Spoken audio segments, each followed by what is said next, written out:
What's going on, everybody?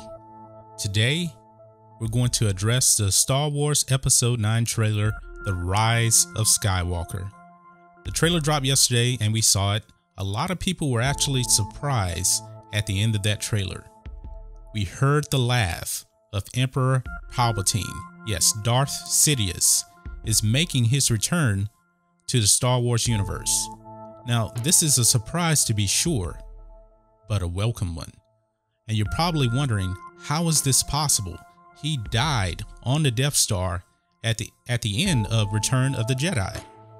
And to you, I will say, search your feelings. You know it to be true. Now, what really surprised me about the Emperor's return was at Star Wars Celebration, they weren't even trying to hide the fact that the Emperor was returning. Because after the trailer, Ian McDiarmid, who portrays the Emperor, comes out on stage and he says in Palpatine's voice, "Roll it again." And they play the trailer once again.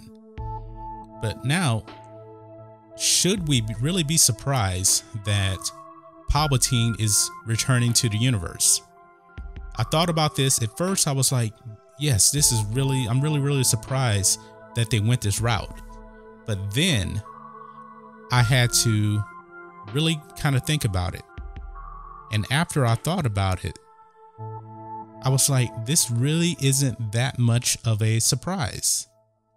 And the reason is, in the Star Wars universe under Disney, they have borrowed from Legends a lot.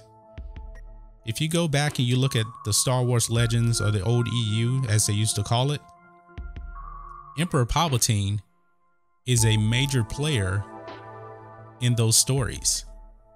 He returns from the dead in the form of a clone, or clones, I should say, with an S. So throughout this entire sequel trilogy, they have borrowed from the expanded universe. You know, the Luke force projection, that was from the EU. There's been several other times that they've used EU material throughout the Star Wars universe. Even in Solo: A Star Wars Story, there were several things that they borrowed from the old EU. So when they say the EU is dead, it's not necessarily dead, but they're picking and choosing what they want to bring back.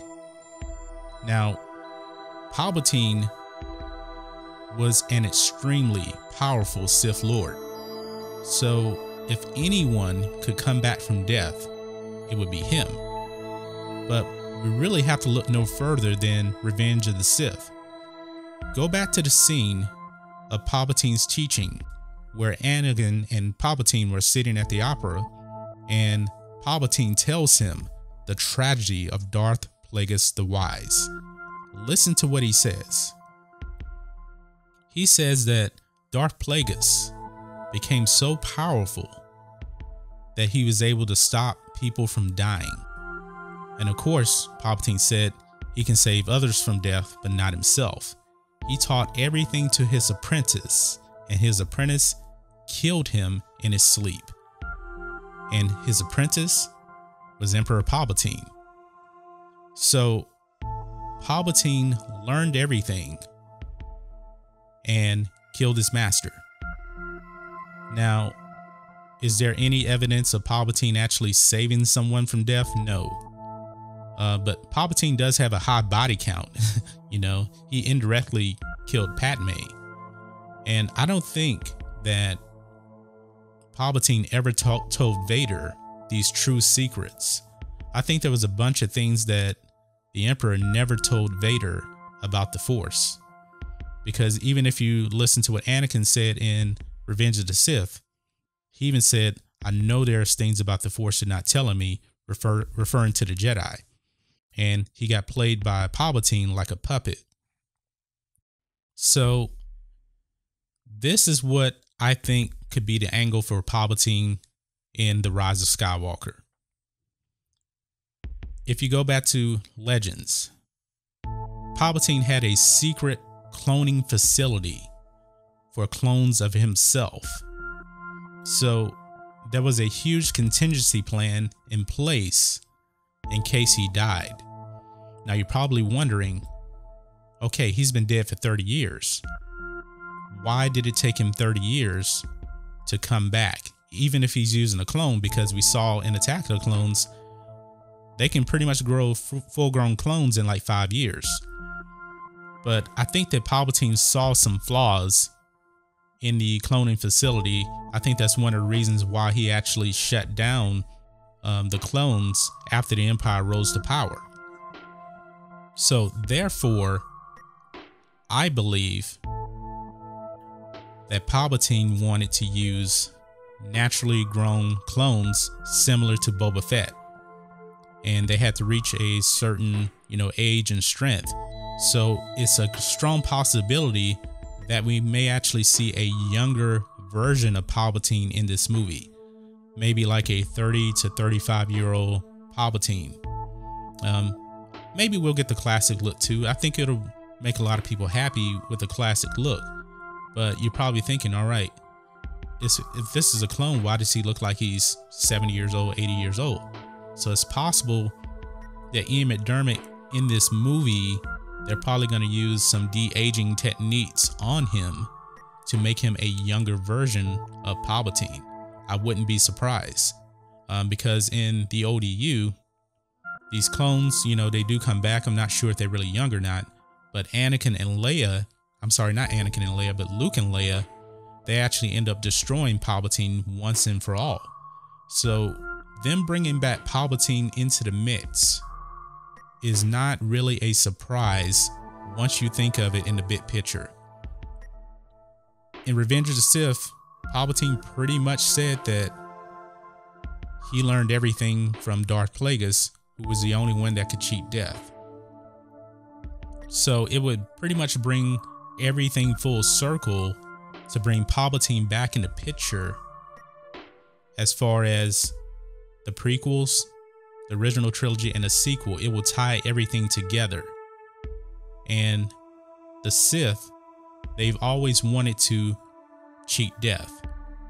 So we've seen that Jedi can do it. We've seen Yoda, Obi-Wan, Anakin. They're all Force ghosts. We've never seen a Sith Force ghost. So I'm thinking that Palpatine, he probably found that secret. I mean, don't underestimate the power of the dark side. Palpatine went many, many years with the Jedi right under his nose, and they never thought he was a Sith Lord until it was too late.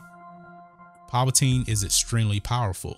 I'm not surprised that he had this plan in place all the time. I mean, Yoda even said it himself, the dark side clouds everything. Somebody as powerful as Yoda did not see Palpatine coming. So Palpatine coming back, I think this is a good thing to really make the entire fan base happy. I know that some people think it may actually be breaking canon, but I don't think so. I really, really don't think so. See, the Palpatine angle in the trailer, that was really the only interesting part of the entire trailer to me. The overall trailer wasn't the greatest. It really, really wasn't.